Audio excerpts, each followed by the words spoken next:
দিনের শিক্ষামূলক কার্যক্রম আজকের পুঁজিবাজার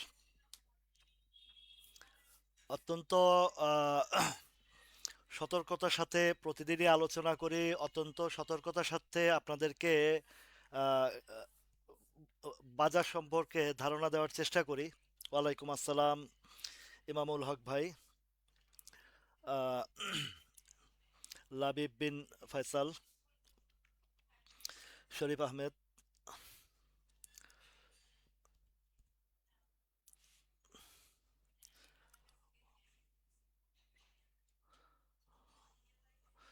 তো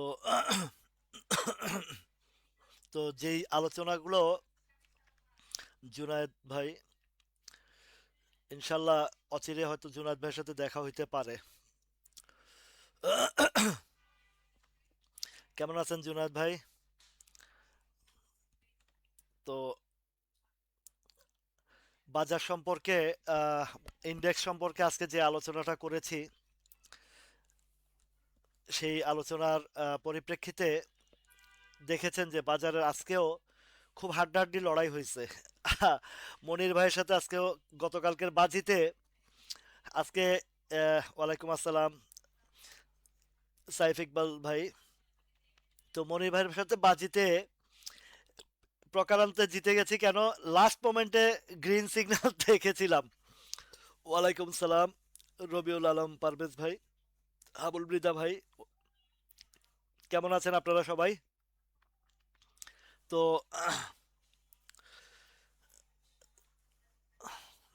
ঠিক আছে ফয়সাল, কাজী মাহমুদ ভাই।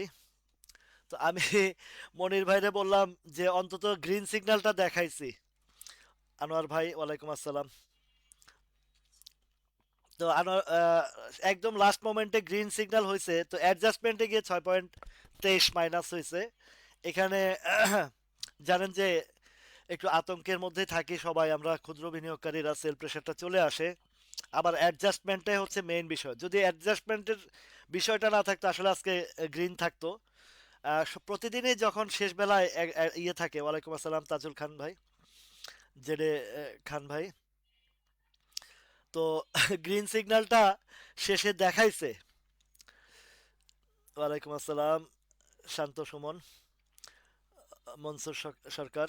তো আলহামদুলিল্লাহ, মানে শেষ বেলায় গ্রিন সিগন্যাল ওই যে অ্যাডজাস্টের কারণে 6.23 মাইনাস দেখাইছে, তারপরেও তথাপিও আমাদের স্টকগুলো আমরা যেগুলো যাচাই বাছাই করে আলোচনায় আনি, আলহামদুলিল্লাহ বেশ ভালো অবস্থানে আছে। তার মধ্যে অন্যতম হচ্ছে এসপিসিএলটা, মাসাল্লাহ এসপিসিএলটা আজও ভালো অবস্থানে আছে। আর আদার্স যেগুলো আছে একটু একটুখানি এদিক সেদিক হয়েছে। আর ডি ফুডও তেমন কিছু হয় নাই। ওয়ালাইকুম সালাম, কে এম মনির ভাই। তো সামান্য কিছু এদিক সেদিক 10-20 পয়সা, এটা তো হবে। গাজী আরমান হোসেন ভাই। তো বাজারের আহ, আপনাদেরকে গতকালকেও সতর্ক করেছি, এখনো বলছি যে যে স্টকগুলো অতি মূল্যায়িত হয়ে গেছে সেদিক থেকে একটু আহ, একটু সাবধান, নাজমুল হক ভাই।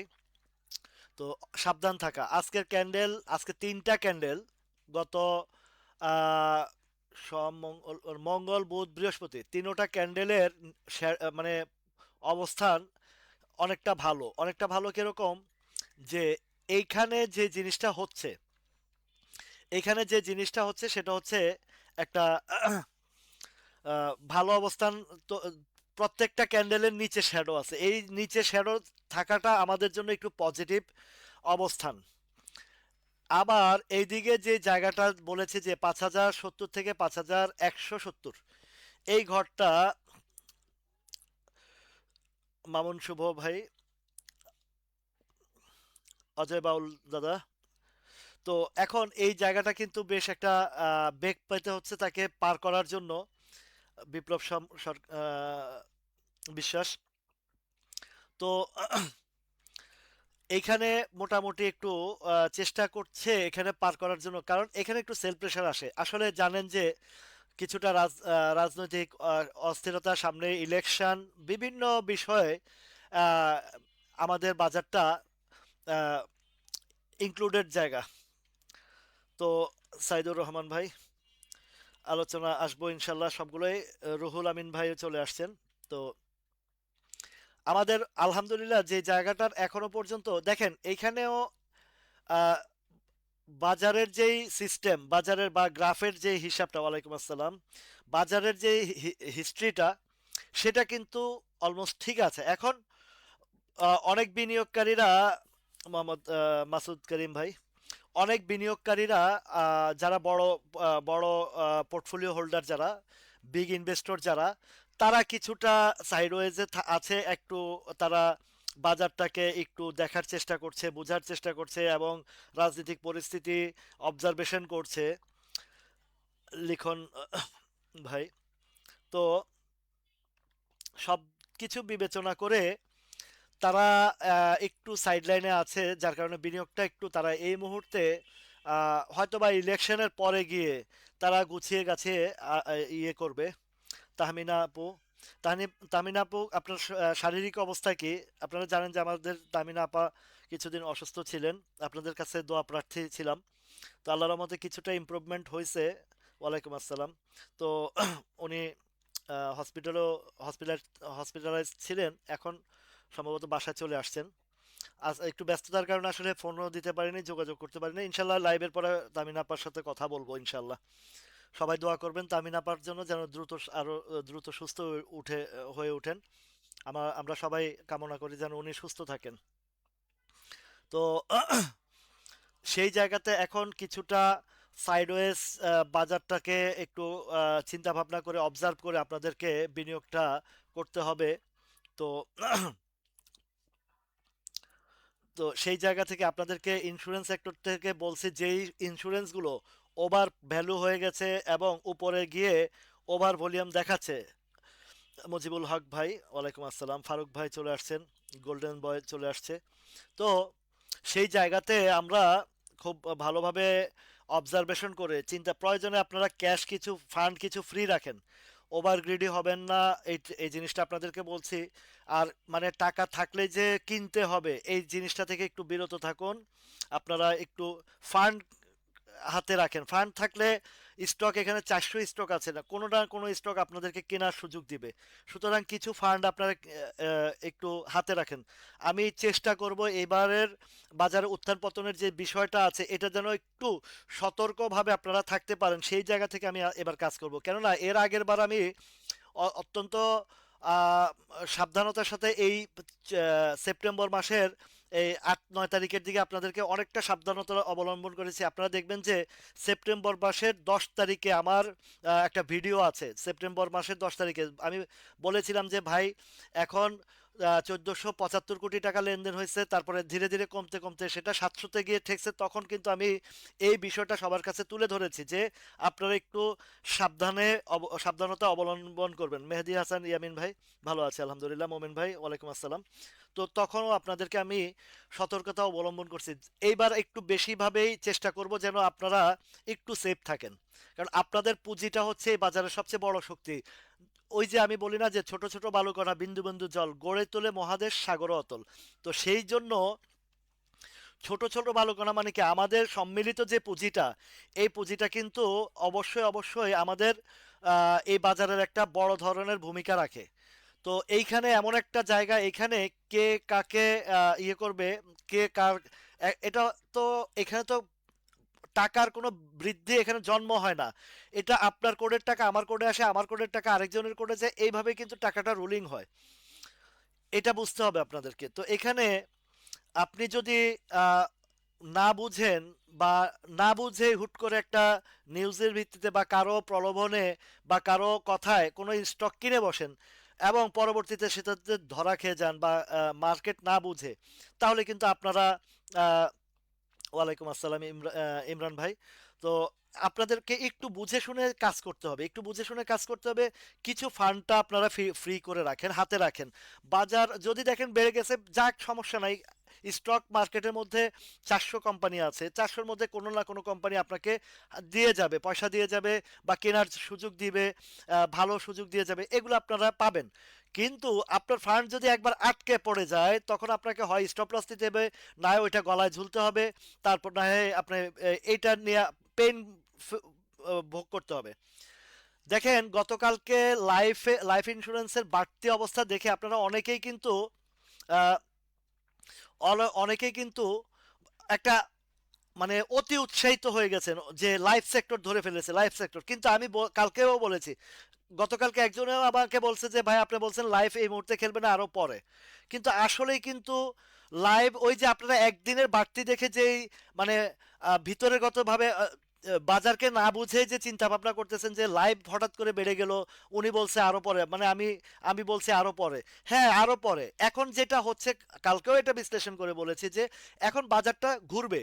বাজারটা ঘোরার টাইমে কিন্তু অবশ্যই আপনাদেরকে কিছুটা সব সেক্টরে কিছু কিছু মুভমেন্টে আসবে, ঠিক আছে?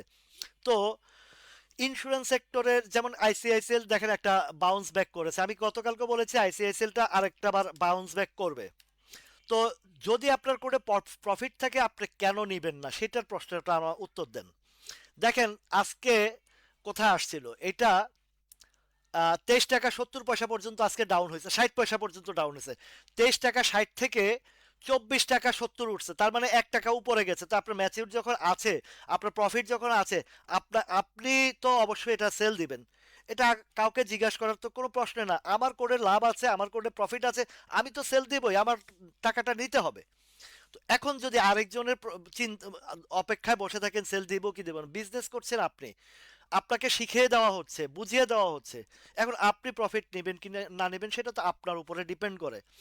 আপনি খেয়াল করে দেখেন এটা 24 70 আজকে উঠেছে, এর আগেও একবার 24 60-এ 60 পর্যন্ত 70 পর্যন্তই উঠেছে, আজকেও 70 পর্যন্ত উঠেছে, দুইটা বার উঠছে। তো আপনি সেল করেন, আরেকজন যদি কিনে সে যদি বাড়ে সেও প্রফিট নেয়, সমস্যা নাই, কিন্তু আপনার তো কোটে প্রফিট আছে। আরেকজনে ধরেন 24 70-এ কিনলো বা 60-এ কিনলো, সে লস করে প্রফিট করুক সেটা তার বিষয়।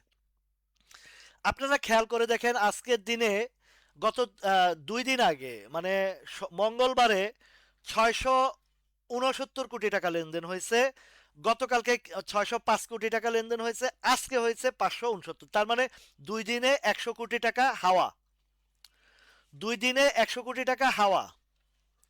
বুঝে আসছে আপনাদের? মানে 100 কোটি টাকার প্রফিট টেকিং এটা আর ইনভলভ হয় নাই বাজারে। এবার আমার কথাটা একটু মিলিয়ে দেখেন তো যে ঠিক আছে কিনা, যে আমি গত কয়েকদিন যাবত আপনাদেরকে বলতেছি যে বাজারটা একটু চিন্তা ভাবনা করবেন, এদিকে একটা সাপ্লাই জোন আছে, বা এদিকের সাপ্লাই জোনটা পার না করা পর্যন্ত আমাদের একটা টেনশন আছে। আবার সাপ্লাই জোন পার করলেই যে আপনার স্টক বাড়বে এমনটা বিষয় না, এমনটা বিষয় না। তো এখন এই মুহূর্তে আপনাদের যেটা দরকার, কিছু ফান্ড আপনাদের হাতে রাখা, প্রফিট টেকিং, প্রফিট থাকলে প্রফিট নেওয়া। যেমন দেখেন আজকের আইসিআইসিএল এর আজকের ভলিউমটা কিন্তু ওভার, ওভার। গত কয়েকদিন উঠছে, উঠে আরো যেতে পারে, এটা হতেও পারে। কিন্তু যদি কোনো কারণে যদি ধরেন এখন এই যে আজকেও বাজারটা পজিটিভ নেগেটিভ পজিটিভ নেগেটিভের ভিতরে, কেন পজিটিভ নেগেটিভের ভিতরে, এর কারণ হচ্ছে আমাদের যেই ইন্ডেক্সটার মধ্যে আপনাদেরকে বারবার আলোচনা করে আসছি যে যতক্ষণ পর্যন্ত না এই জায়গাটা পার না হয়, পার করার সম্ভাবনাও আছে কিন্তু পার করতে পারছে না। এইটা পিছনের দিকেও একটু দেখাইছি যে 5200 ঘরটা তো একটু কিছুটা ঝামেলা আছে। তো 5001 হচ্ছে 5170, আবার এদিকে আছে 5200 ঘর। তো 5170 পার করলেও 5200 ঘরে কিন্তু ওয়ালাইকুম আসসালাম রাশেদ ভাই, 5200 ঘরেও কিন্তু কিছুটা ঝামেলা আছে। তাহলে খুবই কাছাকাছি জায়গাগুলো ঝামেলাগুলো আছে, মানে সাপ্লাই জোনটা আছে বা রেজিস্ট্যান্স, কেউ রেজিস্ট্যান্স বলেন, কেউ সাপ্লাই, আমি সাপ্লাই বলি, কেন সাপ্লাইটা একটু সহজ ভাষা, আপনাদের বুঝার ক্ষেত্রে আমি সাপ্লাই জোনটা ইউজ করি। এই জায়গাতে দেখেন এখন ইন্স্যুরেন্সের মধ্যে দেখেন, আপনাদেরকে আমি কালকেও ক্রিস্টাল ইন্স্যুরেন্সের কথা বলছি যে বি কেয়ারফুল, যেহেতু এটা ডাবল ডাবল হয়েছে এবং সেখান থেকে নেমে আসছে। এখন আবারও আজকে উঠছে, এটা রিটেস্ট করে আরো কিছু যে শিখাইছি মনে আছে আপনাদের, কার কার মনে আছে বলেন তো, যে কোনো শেয়ার যদি উপরে উঠে সেখান থেকে যদি নামে, নামার পর একটা রিটেস্ট করে, তাদের বাকিগুলো সেল ক্লিয়ার করার জন্য। এই যে আপনাদেরকে হাই রেঞ্জের শেয়ারগুলোর কথা যেভাবে বুঝাইছি, যে কোনো একটা হাই রেঞ্জের শেয়ার, যেমন এটা 40 থেকে 80 টাকা, তার মানে ডাবল হয়েছে। তো ডাবল শেয়ারটা যখন নিচে আসে, নিচে আসলে হয় কি, সে একটা বাউন্স ব্যাক করে, রিট্রেস্ট মানে তার বাকিগুলো সাপ্লাই দেওয়ার জন্য। আবার তদরূপ কোন শেয়ার যদি নিচে আসে, যেমন আহ, মুন্নু ফেব্রিকের কথা বলি, মুন্নু ফেব্রিক, এই মুন্নু ফেব্রিকটা উঠে নাই, এই জায়গাতে বেশ কিছুদিন ছিল, এইখান থেকে উঠার জন্য সে যে রিট্রেস্ট দরকার সেটা করছে। আপ এন্ড ডাউন করছে, একদিকে বাজারের সাপ্লাই মানে চাপ, আরেকদিকে সে এই জায়গায় যে কালেকশনটা করছে সেই কারণে এখানে একটু এই জায়গায় আপনার মুন্ডু ফেব্রিক নিয়ে ভয়ের কিছু নাই, কিন্তু ভয় কোথায় আছে? ক্রিস্টাল, আপনি ক্রিস্টালটা জানেন যে ডাবল হয়েছে, ক্রিস্টালটা জানেন যে ডাবল হয়েছে, এটা বাড়লে বাড়ুক সমস্যা নাই, এটা বাড়লে বাড়ুক, কিন্তু আপনি যদি ঝুঁকির জায়গা যান, আপনি যদি ঝুঁকির জায়গা যান, তাহলে তো আপনাকে আহ, আপনার বিপদে পড়বেন। এখানে যদি একবার আটকা পড়েন আর এই শেয়ার কোনো কারণে, বাজারের কোনো কারণে যদি এটা নিচে চলে আসে, 60 টাকার ঘরে চলে আসে, আপনি ওই জায়গায় কি আর সহজে বের হইতে পারবেন? কিন্তু তদ্রূপ মুন্ডু ফেব্রিক বা আরডি ফুড, এইটার যে জায়গাগুলোতে অবস্থানরত অবস্থান আছে, এখান থেকে নইলে 8 আনা কমলো বা 1 টাকা কমলো, কিন্তু আপনার একটা জিনিস থাকবে কি যে না, আমারটা আবার রিকভারি করে আপ ট্রেন্ডে চলে যাবে। আমার মানে স্টপ লস দেওয়া লাগবে না, একটু ধৈর্য ধরলেই সময় সাপেক্ষে আবারও উঠে আসবে। কিন্তু ক্রিস্টাল যদি একবার নিচে চলে আসে, আপনার জায়গা কি সহজে যাবে? বুঝাইতে পারছি কিনা এটা বিষয়টা বুঝেন। আপনাদেরকে দেখেন হাতে কলমে কাগজে কলমে মানে এত সুন্দরভাবে বুঝাই দিচ্ছি যেন আপনারা বিপদে না পড়েন, আপনারা যেন বিপদে না পড়েন। এখন আজকের টান দেখে যদি কেউ বলেন যে রাসেল ভাই বলছে এটা ইয়ে করবে, এটা নিচে আসবে, এখন দেখে উপরে গেছে, এই বেকুবিটা করছেন আপনারা অনেকেই টিএলআইএল এর ক্ষেত্রে। আমি আপনাদেরকে উদাহরণ দিয়ে বুঝিয়ে দেব। টিআইএলআইএল এর ক্ষেত্রে এই জিনিসটা করছেন অনেকেই। এই টিএলআইএল এর ক্ষেত্রে আপনাদেরকে আমি, যারা সেপ্টেম্বর অক্টোবরের আমার সাথে ছিলেন, সংযুক্ত ছিলেন, আপনাদের নিশ্চয় মনে আছে। আহ, অগাস্ট সেপ্টেম্বরের দিকে যারা আছেন আপনারা, তাদের নিশ্চয়, যেমন সাবিনা আপা আছে, মোশারফ ভাই, মোস্তফা ভাই আছেন, তারপরে এই অনেকে আছেন, এখানে অনেকে আছেন যারা আমার সেই সেপ্টেম্বর অক্টোবরেও আপনারা ছিলেন। আপনাদের নিশ্চয় মনে আছে যে যখন এই টিআইএলআইএল মানে ট্রাস্ট ইসলামী লাইফ ইন্স্যুরেন্সটা যখন 94-95 উঠছে, আমি সতর্ক করার পরে এটা একবার নাম ছিল, নামার পর বাউন্স ব্যাক দেখে আপনারা তখন বলছেন যে, বলছেন এটা উঠবে না, আবার উঠলো কেন? তখনই আমি আবার এই একই জিনিসটা বিশ্লেষণ করে বুঝিয়ে দিয়েছি যে এই যে জিনিসটা একবার হাই রেঞ্জে থেকে উপরের থেকে নিচে নামে, সেখান থেকে একবার বাউন্স ব্যাক দিয়ে ডেলিভারি দেওয়ার জন্য। আবার নিচের শেয়ার যখন একটু উপরে গিয়ে একটু রিটেস্ট করে, তখন আবার কালেকশনের জন্য করে। দুইটার বিপরীত সিস্টেম, দুইটা স্টকেরই বিপরীত সিস্টেম বা দুই প্যাটার্নের বিপরীত সিস্টেম। উপর থেকে নেমে এসে উপরে গেলে সেটা ডেলিভারি হয়, আবার নিচের থেকে উপরে গিয়ে একটু নিচে আসলে সেটা কালেকশন হয়। যেমন এই যে পেনিনসুলার কথাটা দেখেন, পেনিনসুলাটা যখন আমি 12 টাকা 11 টাকার সময়, 12 টাকার সময় বলছিলাম, তখন কিন্তু এটা একবার 14 টাকা গেল, 14 টাকা গিয়ে আবারও সে 11 টাকা 12 টাকা আসছে, তখন অনেকে ঘাবড়ায় গেছে, বললেন যে এটা উঠবে। তো এইখানে যখন রিটেস্ট করে নিচে আসছে, ভয়ের কোনো, যারা 12 13 টাকা 14 টাকা কিনছে তারা কি কেউ লসে আছে? তারা তো ডাবল প্রফিটে আছে, তাই না? তো সুতরাং এইখানে রিস্ক আছে 30%। এই যে আনোয়ার ভাই ঠিক আহ, বিষয়টা ঠিক মতন ধরছেন। আর সেখান থেকে যদি আরো পড়ে যায়, আমার দেখার বিষয় নয়, আমার দেখার বিষয় নয়। তো এখানে এই তো এই যে আহমেদ রাজু ভাই এটা ভালো কাজ করছেন। আমার কথা হচ্ছে আমাদের পুঁজি অল্প। আমি এই যে আমার এক ভাই আজকে আসছেন, লিখন ভাই, আহ, অনেক দূর থেকে আসছেন উনি, এইদিকে সায়েন্স ল্যাবে আসছিলেন, সেখান থেকে আমার সাথে দেখা করে গেছেন। এই যে একটা আন্তরিকতা, মহব্বত, ভালোবাসা, ভালোবাসার টানে উনি আমাকে আমার হাউজে আসছেন, বসছেন, আমরা চা কফি খাইছি, গল্প করছি, বাজার সম্পর্কেও কিছুটা ধারণা দিছি, বলছি যে এই মুহূর্তে একটু সেফ জোনে থাকেন। উনি আবার একটা খুব ভালো কাজ করেন, কিছু ফান্ড হাতে রাখেন, কিছু ফান্ড হাতে রাখেন। তো বললাম যে আপনি এই মুহূর্তে অন্যদিকে একটু বুঝে বুঝে শুনে ইনভেস্ট করবেন, এবং দেখে শুনে বুঝে আপনার শেয়ারটা আহ, বিনিয়োগ করবেন। হ্যাঁ, ব্যাংক ফাইন্যান্স, ব্যাংকের অবস্থা তো এমনিই খুব দুর্বল অবস্থা, এমনি খুব দুর্বল অবস্থা ব্যাংকের অবস্থা, তার মধ্যে ফাইন্যান্সও দুর্বল অবস্থা। ইন্স্যুরেন্সের পেড আপ ছোট, ইন্স্যুরেন্সের বিশেষ করে জেনারেল ইন্স্যুরেন্সের লসটা তেমন একটা নাই, তাদের মানে ইনকামটা বেশি জেনারেল ইন্স্যুরেন্সের। কিন্তু ইন্স্যুরেন্সের ভিতরেও দুর্নীতি থাকে, ফাইন্যান্স সেক্টরগুলোতে একটু দুর্নীতিটা বেশি থাকে। তো আবার ইন্স্যুরেন্স সেক্টরের টোটাল সেক্টরটা প্লেই হয় জানুয়ারি ফেব্রুয়ারি মাসে। তো অলরেডি একটা ধাপ প্লে হয়ে গেছে, এখন সামনে কিছু প্রবলেম আছে, যে ইলেকশন আছে, আবার রমজান মাসে বাজারটা এমনিতেই স্লো থাকে। তো সুতরাং আপনাকে অন্তত 50% বা 30% টাকা আপনাকে হাতে ক্যাশ রাখতে হবে, যেটা আপনার বিপদের বন্ধু হিসেবে কাজ করবে। আরেকটা বিষয় হচ্ছে যেই শেয়ারটা থেকে প্রফিট করেন সেটা রিকোজিশন দিয়ে নিয়ে আপনার পকেটে রেখে দিবেন।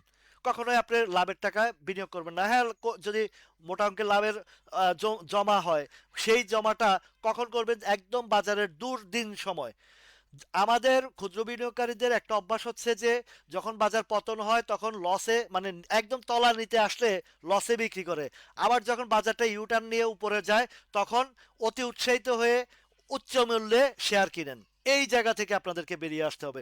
যদি আপনারা এই জায়গা থেকে বেরিয়ে আসতে পারেন তবেই কিন্তু আপনাদের জন্য এই বাজার এবং আপনাদের জন্য অনেক মঙ্গল হবে। আপনারা আগে আগে তো আপনারা এরকমই হতাশা হইতেন বেশিরভাগ মানুষ। আহ, হতাশাগ্রস্ত হয়েই আপনারা আপনাদের শেয়ারগুলো ছেড়ে দিতেন। এরকম ঘটনা অহরহ ঘটেছে, অহরহ ঘটেছে।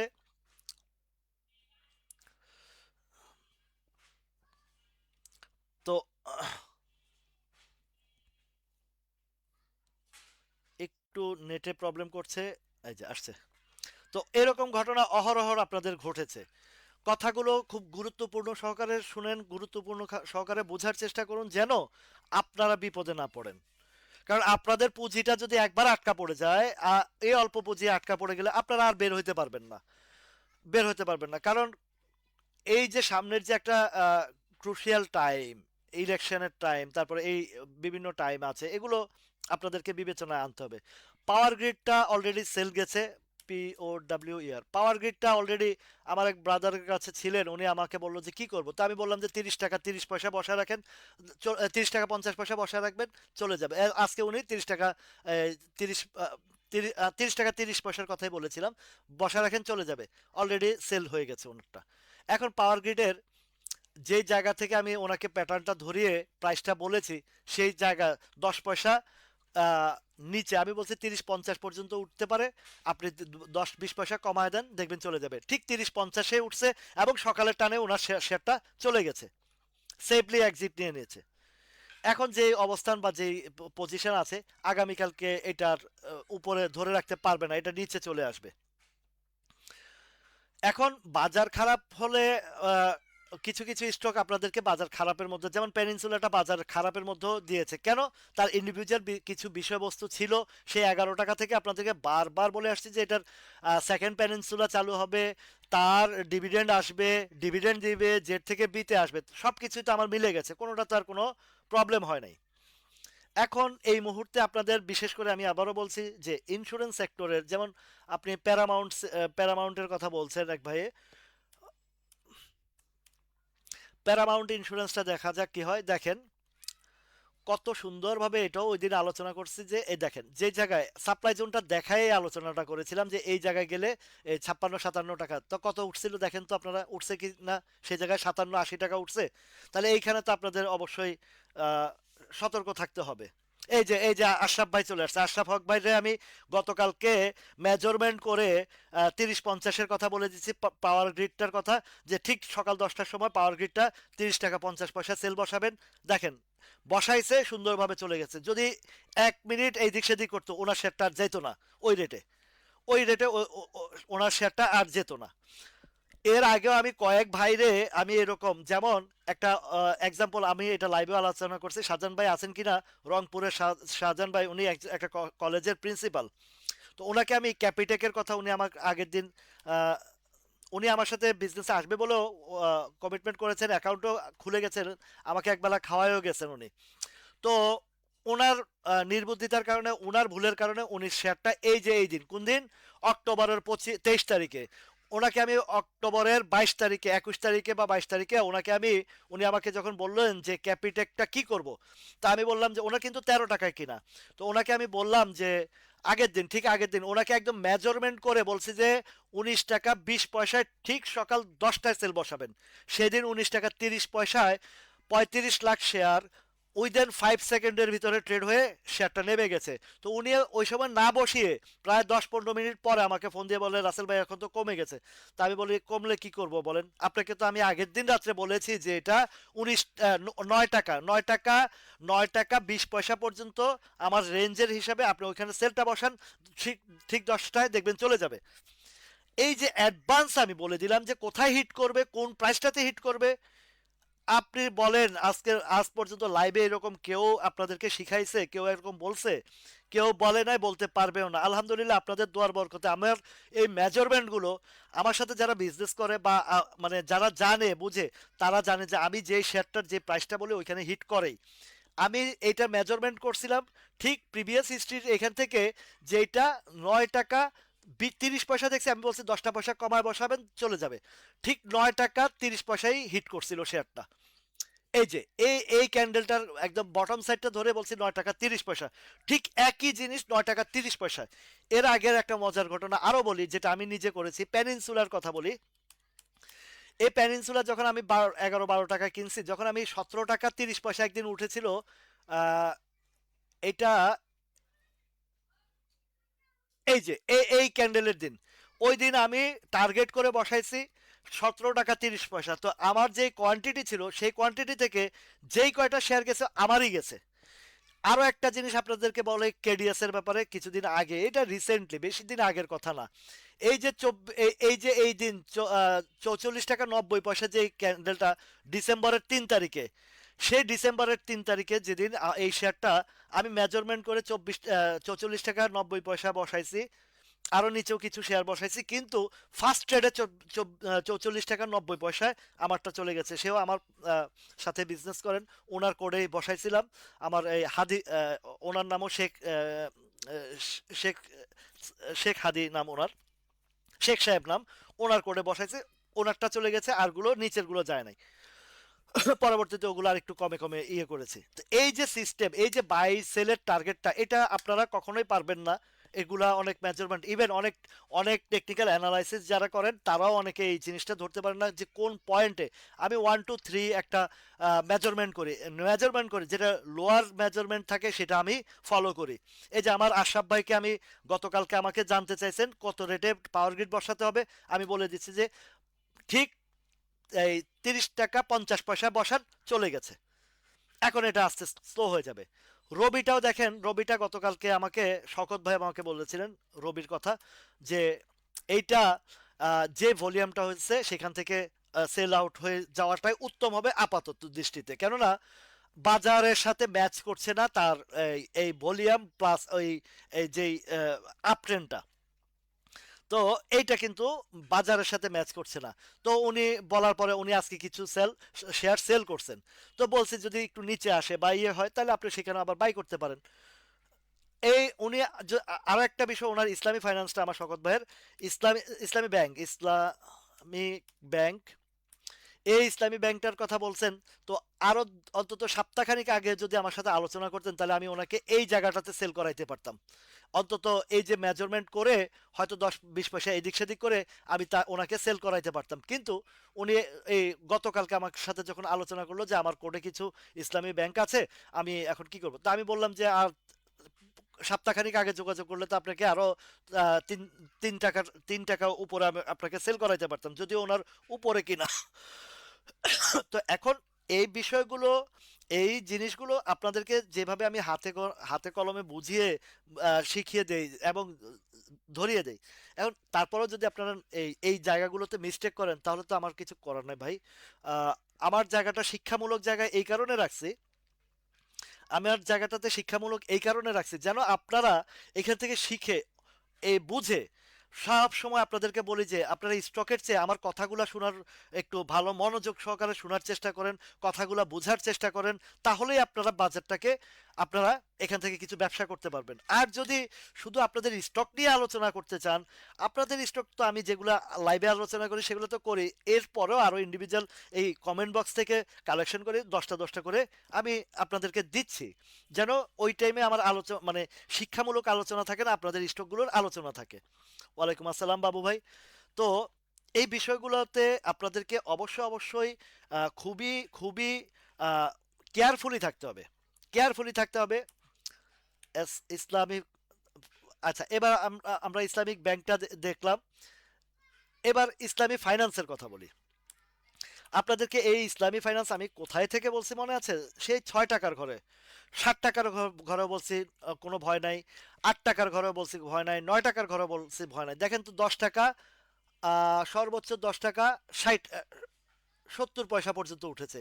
ওই দিন হল্ট হয়েছে, আমার কাছে কিছু ছিল, আমি সেল দিয়েছি। যে আবার যদি নিচে আসে, কোথায় আসে, যদি 9 টাকা 9 টাকা 10-20 পয়সা বা 60 পয়সা আসে, তখন আবারও আমরা এন্ট্রি দেব। আবারও আমরা আলোচনা নিয়ে আসবো যে এটা এখান থেকে আবারও, এখন এটা সাপোর্ট হচ্ছে, একটা শেয়ার এখানে প্রফিট হয়েছে এবং আজকের ক্যান্ডেলটাও গ্রিন হয়েছে, আজকের ক্যান্ডেলটাও গ্রিন হয়েছে। তো সেইখানে ইসলামী ফাইন্যান্সটা এখন এখানে টুকটুক করে কালেকশন করলে এখান থেকে আবারও প্রফিট দিবে, সে এই জোনটাতে ঢুকবেই, এই জোনটাতে ঢুকবে। এখন বিষয়টা হচ্ছে যে বাজার থেকে আপনাদেরকে বিশেষ করে যে ইন্স্যুরেন্সগুলোর অতি মূল্যায়িত হয়েছে সেগুলো থেকে সতর্ক করছি, আবার কিছু দুর্বল দুর্বল কোম্পানি আছে সেইগুলা থেকে দুর্বল আপনাদেরকে সতর্ক করছি। যেইগুলার কিছু কিছু শেয়ার আছে বাজার পড়লেও আর আপনাদেরকে এগুলোতে লোকসান দেবে না, যেমন পেনিনসুলা একটা আছে, ইসলামী ফাইন্যান্স আছে, বারাকা পাওয়ার আছে, তাল্লু স্পিনিং আছে। এই যে কয়টা কথা বলছি, তাল্লু, বারাকা, ইসলামী ফাইন্যান্স, পেনিনসুলা, তাল্লু, বারাকা, ইসলামী ফাইন্যান্স, পেনিনসুলা, এগুলো বাজার কমলেও এগুলো এমন একটা কমবে না, 10-20 পয়সা এদিক সেদিক হবে। ঠিক আছে, তাহলে এগুলাতে আপনাদের একটু ঝুঁকি কম থাকবে। কিন্তু আপনি যদি খান ব্রাদার্সের লাফালাফি দেখে যদি খান ব্রাদার্সে আবার ঢুকেন, খান ব্রাদার্সের লাফালাফি দেখে যদি খান ব্রাদার্সে আবার ঢুকেন, তাহলে এখানে আটকা পড়লে কি এটা কারো দোষ? খান ব্রাদার্সের জানেন যে এটার প্যাটার্ন বলতেছে, এটা যত ভালো নিউজ আসুক, যত ডিসবার্সমেন্টের নিউজ আসুক, যত ইপিএস ভালো নিউজ আসুক, তাকে এইটা চিরাচরিত নিয়ম যে বহু উপরের জায়গার শেয়ারগুলো যখন ডাউন ট্রেন্ডে আসে, ওইটা মাঝে মধ্যে আপ ট্রেন্ড দেবে। সেই আপ ট্রেন্ডে যদি আপনারা আটকা পড়েন, তাহলে কিন্তু আপনারাই বিপদে পড়বেন। সাউন্ডটা ঠিক আছে কিনা, জোহরা বেগম আপা, আপনি একটু প্লিজ আপনার মোবাইলের একটু ভলিউমটা একটু চেক করে নেবেন, কারণ আমার মনে হচ্ছে না যে অন্য কারো প্রবলেম হচ্ছে। কারো যদি সাউন্ড প্রবলেম থাকে একটু জানাবেন, যদি সাউন্ড প্রবলেম থাকে তো একটু জানাবেন। হ্যাঁ জুনায়েদ ভাই, আমি এই রোববারের বিষয়টা আপনাদেরকে ক্লিয়ার করে দেব, সেটা আপনাদেরকে ক্লিয়ার করে দেওয়া হবে ইনশাল্লাহ। তো এই যে শিক্ষামূলক কথাগুলো বলছি, এই প্রত্যেকটা কথা, অনেকে বলে যে আমি বেশি কথা বলি, এর আগে বলতে, এখন আর বলে না কেউ। অনেকে আগে এই ধরনের কথা বলতে আমি বেশি কথা বলি। ওনারা চায় যে শুধু স্টকটা দেখায় দিয়ে শেষ করে দেই। অনেকের চায় যে স্টকটা দেখায় দিয়ে শেষ করে দেই, কিন্তু স্টকটা আমরা দেখায় দিলাম, এটা তো ধারণা মাত্র, স্টকের এই আপ এন্ড ডাউনের এটা ধারণা মাত্র। তো বাজার তো সাপোর্ট করতে হবে আপনার স্টকটা বাড়ার জন্য, বাজার তো আপনাকে মিলাইতে হবে এটা বাড়ার জন্য। শুধু স্টকের আলোচনা করে দিলাম কিন্তু বাকি সব আলোচনা না করলাম, তখন পরের দিন আমাকে গালিটা আপনারা এমনি দিবেন যে এর মেয়ে আপনি কি কইছেন, এটা বাড়বো কইছেন, এখন পড়ছে, এটা পড়বো কইছেন, এটা বাড়ছে। এই যে যেই কথাগুলো আসবে, তখন তো মানে এটা আমার কাছে খারাপ লাগবে। তো আমি যদি, হ্যাঁ জোহরা বেগম আপা, আপনার মোবাইলে একটু প্রবলেম হচ্ছে মনে হচ্ছে, কারণ সবাই বলছে সাউন্ড ঠিক আছে। তো আপনার মোবাইলটা প্রয়োজনে একটু বেরিয়ে এসে একটু আবার ঢুকেন, আর ভলিউমটা একটু বাড়িয়ে নেন, তাহলে দেখবেন যে সাউন্ডটা শুনতে পাবেন। সবাই বলছে এটা যেহেতু সবার মোবাইলের সাউন্ড শুনছেন, তো আপনার হয়তো মোবাইলে একটু প্রবলেম আছে আপা, আপনি একটু চেক করে দেখেন আপনার মোবাইলটা, তাহলে আপনার শুনতে পারবেন সুন্দরভাবে। তো এইখানে আলোচনাটা আমি এমনভাবে করতে চাই এবং এমনভাবে করে আসছি, যেটাতে আপনাদের ব্যবসায় যেন কোনোভাবে হ্যাম্পারিং না হয়, আপনারা যেন কোনোভাবে বিপদে না পড়েন, সেই জায়গা থেকে আমি আপনাদেরকে ওই গাইডলাইনটা দেওয়ার জন্য এই যে 1টা ঘন্টা টানা আপনাদেরকে শিখাচ্ছি। তো এই যে এই আমার এই কার্যক্রমের মতন আপনারা কি আজ পর্যন্ত কেউ আপনাদেরকে এই ধরনের সাপোর্ট দিয়েছে মার্কেটে? আমি বাজার পড়ার টাইমেও আপনাদের পাশে ছিলাম, আবার বাজার ইউটার্নের সময় আপনাদের পাশে আছি। তো আপনার অ্যাভারেজের বিষয়টা খুব ডেঞ্জারাস বিষয়। এই যে অজয় বল দাদা, কোনো শেয়ার অতিরিক্ত বৃদ্ধি পাওয়ার, অতিরিক্ত অতি মূল্যায়িত শেয়ার কখনো অ্যাভারেজ করতে যাবেন না। অতি মূল্যায়িত শেয়ার প্রয়োজনে স্টপ লস দিয়ে বেরিয়ে যাবেন, কিন্তু অ্যাভারেজ করবেন না। অতিরিক্ত অতি মূল্যায়িত শেয়ার কখনো কেউ অ্যাভারেজ করবেন না, এটা অবশ্যই মাথায় রাখবেন।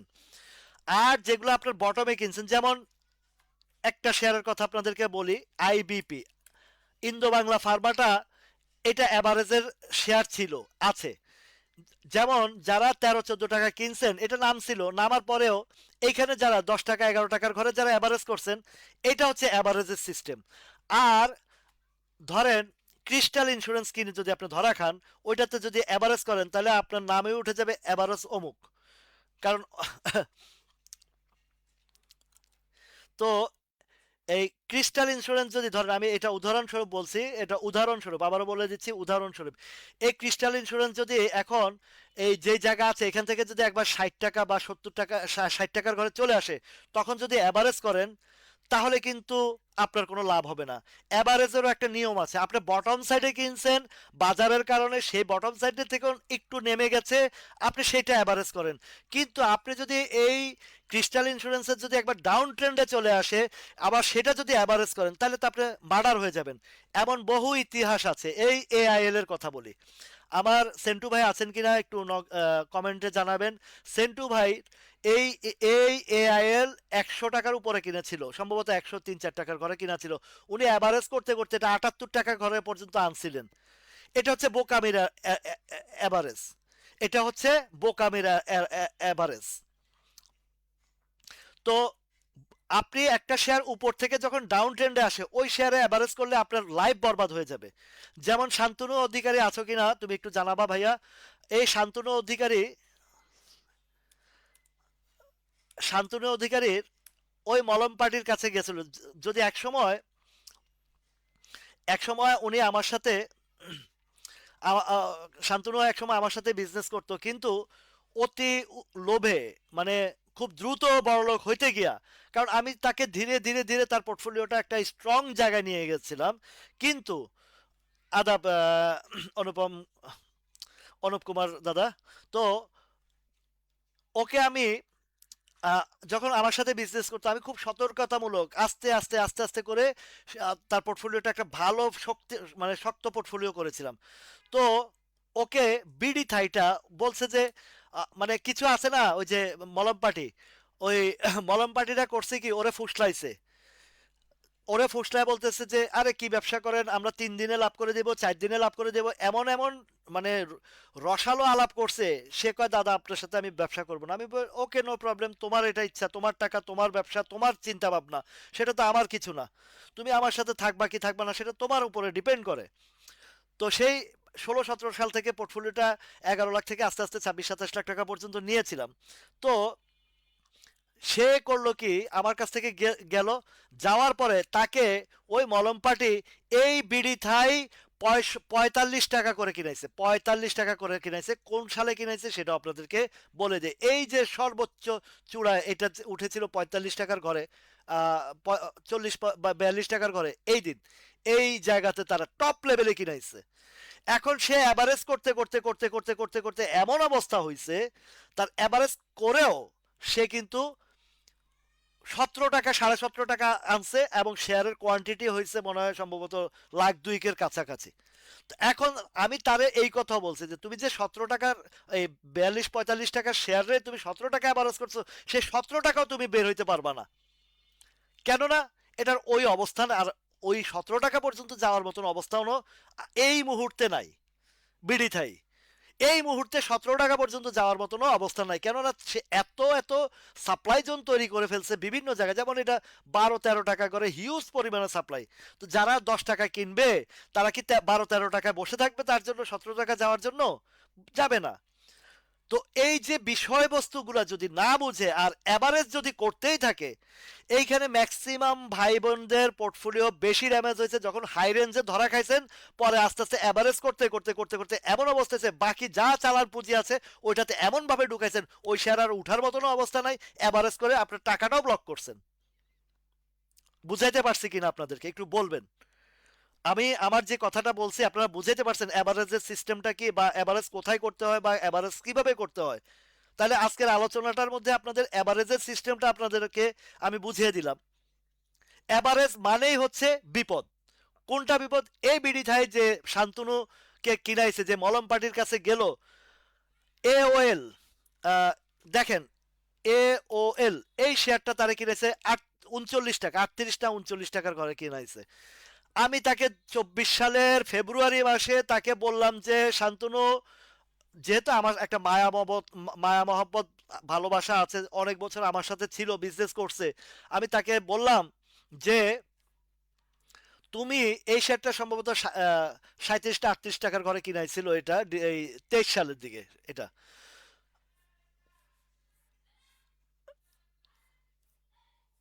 তো এই শেয়ারটা 36 টাকা বা এইরকম, আমার জাস্ট এক্সাক্ট প্রাইসটা মনে নাই। তো ওই টাইমে ওরে কিনাইছে, কিনানোর পরে ঠিক সম্ভবত এই হয় 23 সালের ফেব্রুয়ারি হবে অথবা 24 সালের ফেব্রুয়ারিতে তার কিনা দামের কাছাকাছি ছিল। বললাম যে যদি পারো আমার কথাটা শুনো, এটা বেরিয়ে আসো। কিন্তু ওরে ওই মলমপাটি বলছে যে না দাদা, ওরা বলছে আমার এটা ছাড়তে না, আমার উপরে ইয়া করতে, এই না, আমি এটা বিক্রি করব না। এইটা এইদিকে কোন জায়গা জানি এক জায়গায় কিনাইছিল, আমি ওকে বলছি যে একটা সুযোগ তুমি পাবা, তুমি বেরিয়ে যাও, কিন্তু কথা শুনে নাই। কিন্তু কথা শুনে নাই, না শোনাতে হয়েছে কি আজকে সেটার অস্তিত্বহীন হয়ে গেছে। কোথায় চলে আসছে এর প্রাইসটা আজকে দেখেন তো। আজকের প্রাইসটা 14 টাকার ঘরে। তাহলে সে 36 টাকা 38 টাকা শেয়ার এখন 14 টাকার ঘরে। আরেকটা নাহি ক্যাপ কিনাইছে কততে জানি, এইটাও তারে, এই শেয়ারটাও মনে হয় 42-43 না 44-45 কিনাইছে। এরপরে এইটা তো সে খাইছে ধর, প্রত্যেকটা স্টক তাকে একদম ব্যানিশ করে দিয়েছে। অথচ এই শান্তনুর করে আমি 1,18,000 এই বিচ হ্যাচারি কিনাইছিলাম 13 টাকা 14 টাকা 20 পয়সা করে। এটা 21 সালের ঘটনা বলি। এই যে আলোচনা, প্রিভিয়াস হিস্ট্রিগুলো, এগুলো শিক্ষার জায়গা। তাহলে আপনারাও বুঝতে পারবেন যে আমি কি কথাগুলো বলছি, কেন বলছি। এই বিচ হ্যাচারি 21 সালে আমি তাকে, ফ্লোর প্রাইস ছিল এটার সম্ভবত 13 টাকা 60 পয়সা ছিল ফ্লোর প্রাইস। দেখেন আপনারা একটু খেয়াল করে দেখেন। আহ,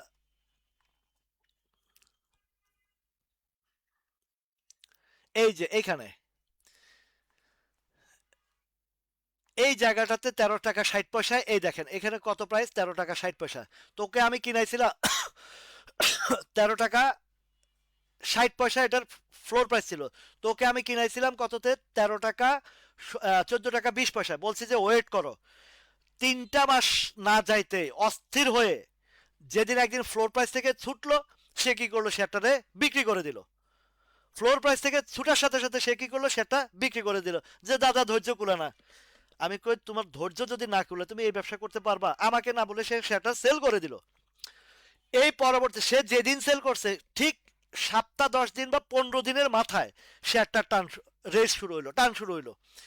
এই টানতে টানতে এই আমার সাথে আরো যারা ছিল, আরো দুই একজন, এর মধ্যে তাজুল ইসলাম ভাইয়া ছিল, আমার ক্লাসমেটই, আমার এলাকার।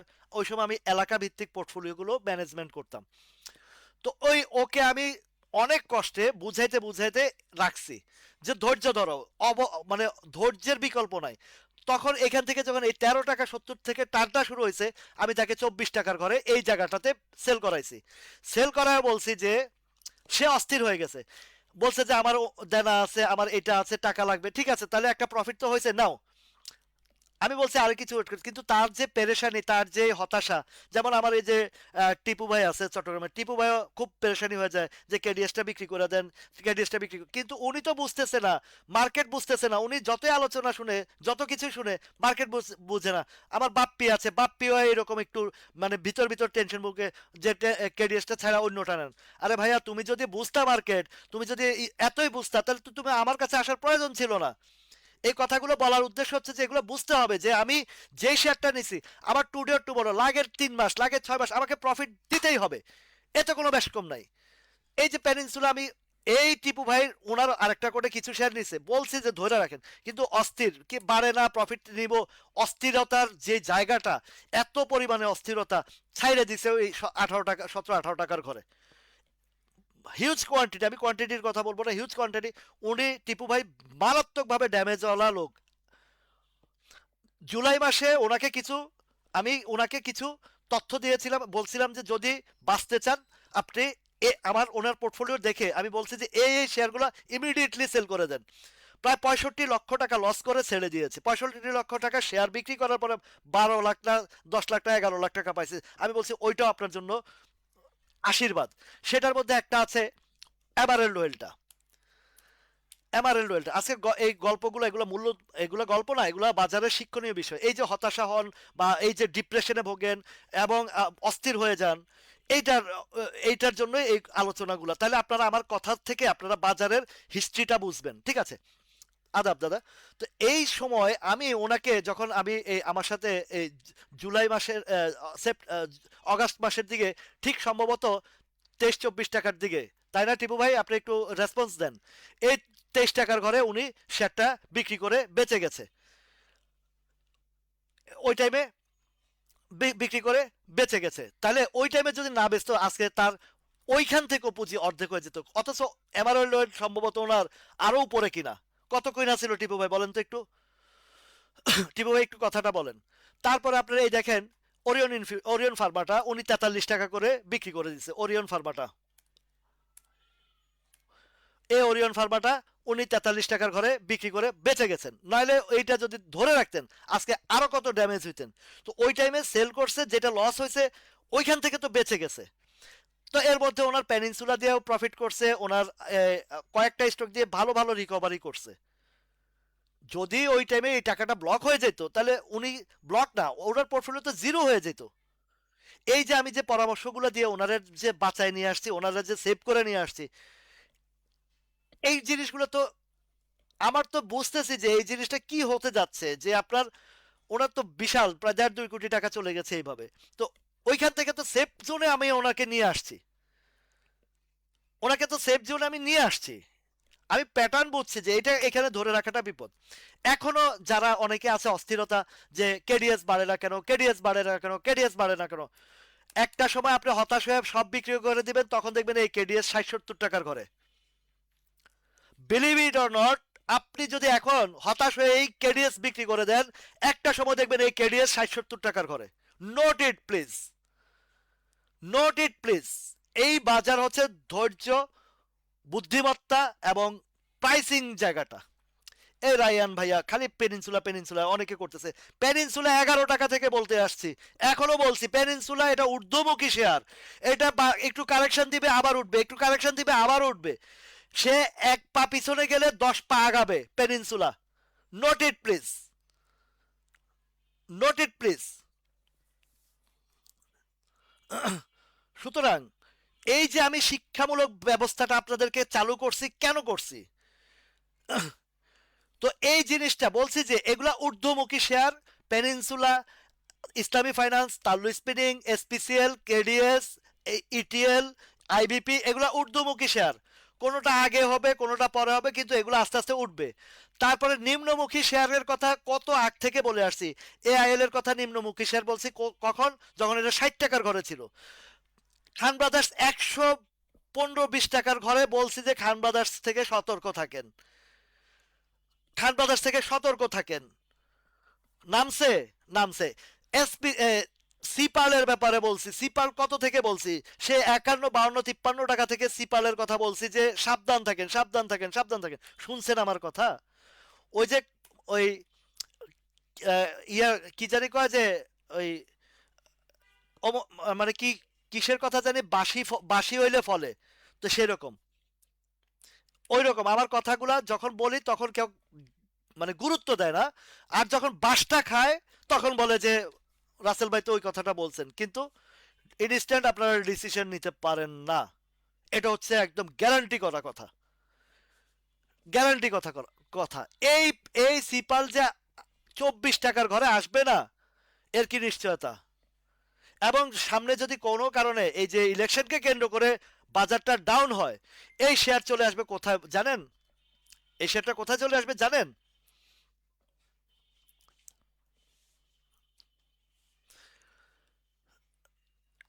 আপনার এই শেয়ারটা যদি বাজার ইলেকশনের কারণে কোনো মতে যদি একটা মানে বাজারে কোনো ধরনের এফেক্ট পড়ে, এই শেয়ারটা যদি নোট করে রাখেন, এই 18-19 টাকার ঘরে সিপাল আপনারা দেখতে পারবেন। ইভেনচুয়ালি আরো কমেও দেখতে পারেন। কিন্তু বাজারে ঝড় তুফান যত কিছু আসে, বাজারে ঝড় তুফান যত কিছু আসছে, আপনার এই পেনিনসুলা কি কোনো আঘাত আনবে না। এই পেনিনসুলাতে আপনার কোনো আঘাত আসবে না, এটা নোট করে রাখেন। সর্বোচ্চ নামলে 20 টাকা নামবে, সর্বোচ্চ নামলে 19 টাকা নামবে, যদি নামে। আর যদি এটা আপ ট্রেন্ডে যায়, কেননা এটার ভিতরগত অনেক বিষয় আছে। গরিবের কথা বাসি হইলে ফলে, রাইট, এই কথাটাই বলতে চাইছিলাম, গরিবের কথা বাসি হইতে বলে। ওই বড়লোক যদি মিথ্যা কথা বলে সেটা সত্যি মনে হয়, আর গরিব যদি সত্যি কথা বলে তার কথা বিশ্বাস কেউ করে না। এটা হচ্ছে আমাদের সমাজের একটা ট্রেডিশন। মিথ্যুকেরা মিথ্যা কথা সুন্দরভাবে গোছায় বলে, সেটাই সত্যি মনে হয়। আর ন্যায় নীতিবান লোক, অনেস্টি মানুষ যখন জোর গলায় সত্য কথা বলে, তার কাছে এটা গরিবের কথা কেউ ইয়ে বিশ্বাস করে না। যখন ফলে তখন বিশ্বাস করে। আমি আপনাদের মতন একজন গরিব মানুষ দেখে আমার কথাটা আপনাদের বিশ্বাস হচ্ছে না। এই পেনিনসুলার যদি নিচে আসে সর্বোচ্চ নাহলে 19 টাকাই আসবে। কিন্তু 19 টাকা আসলে আপনার শেয়ার যদি আপনি এখন 22 টাকাও কিনেন, 23 টাকাও কিনেন, আপনার ভয় নাই। কেন? এটা ঊর্ধ্বমুখী শেয়ার, বাজারের সবসময় তার এটা লসে থাকবে না। বাজার তো সবসময় পতন থাকবে না, পতনের পরেও আবার উত্থান হবে। তো এই শেয়ারটা আপনারা দেখবেন যে একটা সময় সিপাল যেমন 19 টাকা থেকে 300 টাকা গেছে, এই এই পেনিনসুলাও এখন আবার এটা যে 300 টাকা যাবে না এমন মানে বলতে পারবেন না। কেন? এটার যে সামনে যে নিউজগুলো আছে, এটার যে সামনে তথ্যপত্রগুলো আছে, সেকেন্ড পেনিনসুলা যখন চালু হবে তাহলে এটার রেটটা কোথায় থাকবে? তো মূল্যায়ন জিনিসটা আপনারা বুঝেন না। অতি মূল্যায়ন কি জিনিস আর অবমূল্যায়ন কি জিনিস, এগুলো আপনারা বুঝেন না। কাঙ্গালির কথা বাসি হইলে ফলে, বা গরিবের কথা বাসি হইলে ফলে, এই হচ্ছে বাস্তব সত্য কথা। আমি যেভাবে আপনাদেরকে সুন্দরভাবে বিচার বিশ্লেষণ করে এত সুন্দর সুন্দর ভাবে বাজারের সম্পর্কে পুঙ্খানুপুঙ্খ ধারণা দেই, সে বিষয়গুলো আপনারা মানে ভালোভাবে শুনতে চান না। কেন চান না? আপনারা চান যে অতি দ্রুত লাভবান হইতে, বাজার উঠলে যেরকম উৎফুল্ল হয়ে যান, আবার বাজার একদিন পড়লে হতাশায় ভোগেন। অতি উৎসাহ আর অতি হতাশা, দুই জায়গা থেকে যতক্ষণ পর্যন্ত না আপনারা বেরোইতে পারবেন, ততক্ষণ পর্যন্ত এই বাজারে আপনারা বিজনেস করতে পারবেন না। আপনারা যাবেন, আমার কাছে আসবেন কিছুক্ষণ, আবার যাবেন মলম পাটির কাছে কিছুক্ষণ, আবার যাবেন আরেক টেকনিশিয়ানের কাছে কিছুক্ষণ। এই যে ঘুরতেছেন, এই ঘোরার মধ্যে থাকবেন, কিন্তু শিখার মধ্যে আপনাদের কিচ্ছু নাই।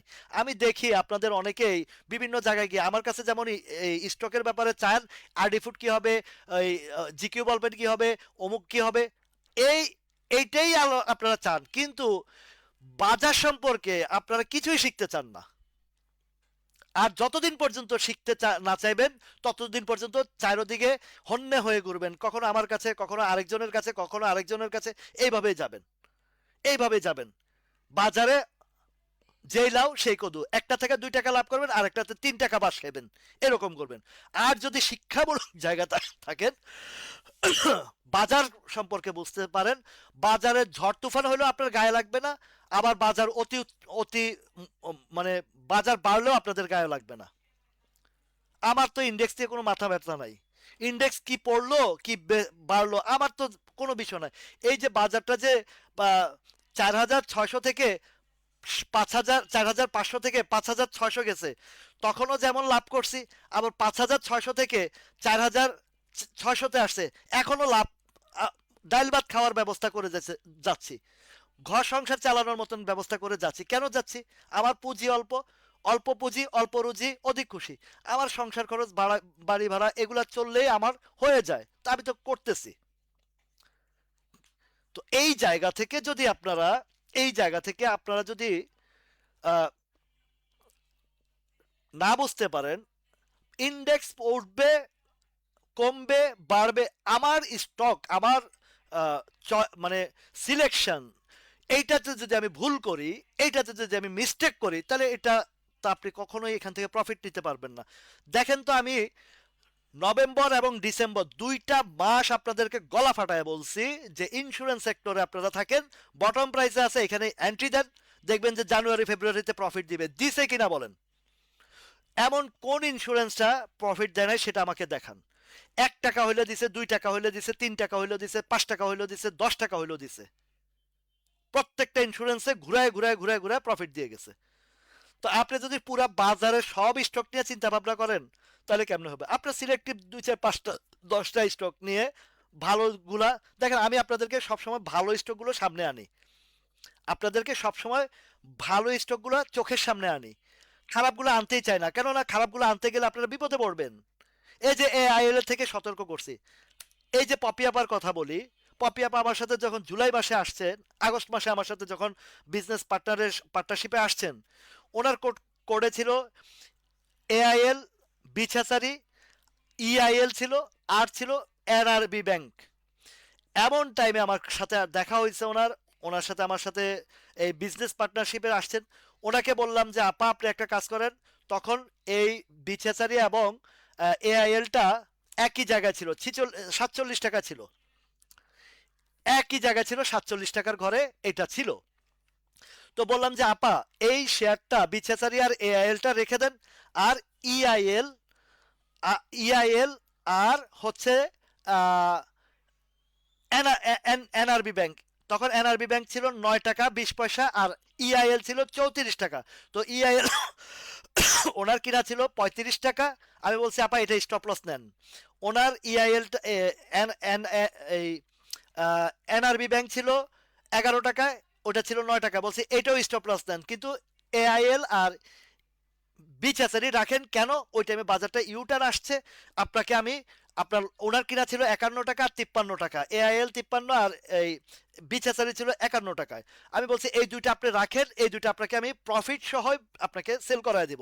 আলহামদুলিল্লাহ ওনাকে আমি এআইএলটা 60 টাকা 61টায় বেচাইছি, আর ইআইএলটা বিচাচারিটা বেচাইছি কততে? বিচাচারিটা বেচেছি 57 টাকা 80 পয়সায়।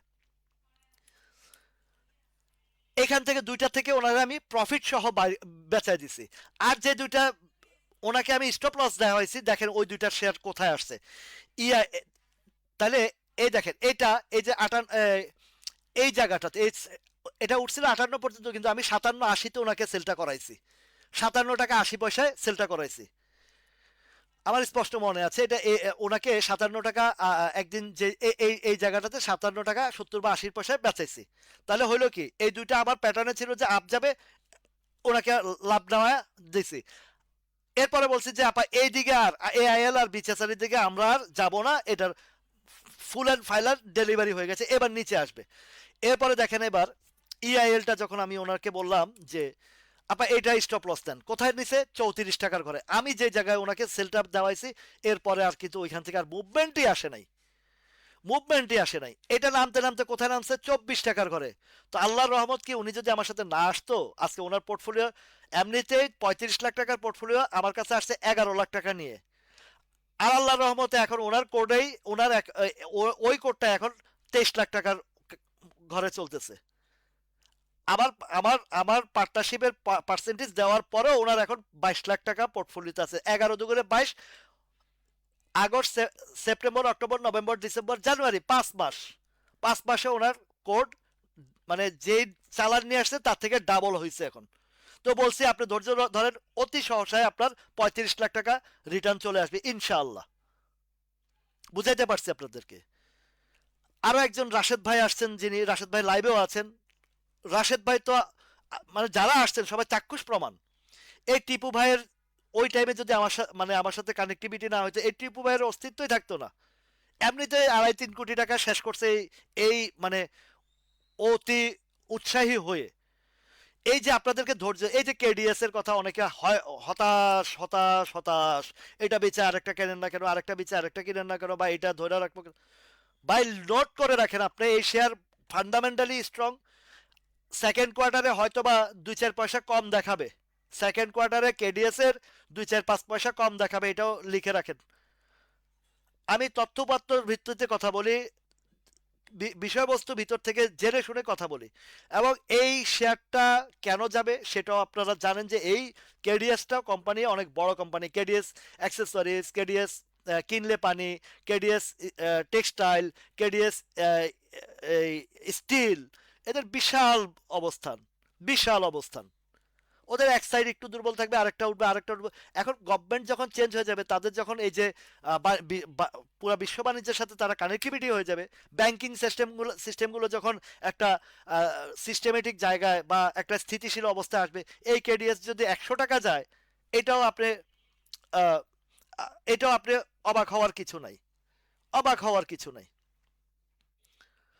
এই কেডিএসটা যদি এখন যারা হতাশ হচ্ছেন, একটা সময় দেখবেন যেটা কোথায় পেনিনসুলা 12 টাকা কিনেও আপনারা হতাশ ছিলেন, এখনো আপনারা হতাশ। 12 টাকা কিনে হতাশ ছিলেন, এখনো আপনারা হতাশ। কিন্তু আমি তো আমার এই পেনিনসুলা আমার কোডের আমি শেয়ার সেলই করি নাই। আমি তো এখনো সেলই করি নাই, নামক না সে কয় নামবে আবার, দেখি না সে কই যায়। তো আপনারা এত যদি ধৈর্য হারা হন আর বাজার না বুঝে যদি বছরকে বছর লস দিছেন, বছরকে বছর পোর্টফোলিওর শুধু অ্যাভারেজ করছেন, অ্যাভারেজ করতে করতে আপনাদের জিন্দিগি বরবাদ করে ফেলছেন। এমনও কোড আছে পিডিএল কিনা 30-40 টাকার ঘরে, সেই পিডিএল এখনো আপনারা অ্যাভারেজ করেন। একটা শেয়ার কিনছেন 10,000, এখন 2 লাখ বানাইছেন, লাভটা হয়েছে কি বলেন আমাকে? আপনি যে শেয়ারটা আহ, উপরে কিনছেন, এই যে আমার পপিয়াপা চলে আসছে, এই যে পপিয়াপা চলে আসছেন উনি, এই যে পপিয়াপার গল্পটা বললাম।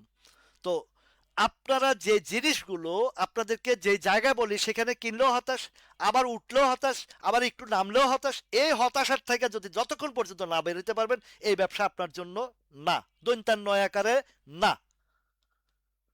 ধৈর্য থাকতে হবে, এবং আপনাকে কোথায় এন্ট্রি দিচ্ছেন, কোন শেয়ারে এন্ট্রি দিচ্ছেন সেটাতে দেখতে হবে।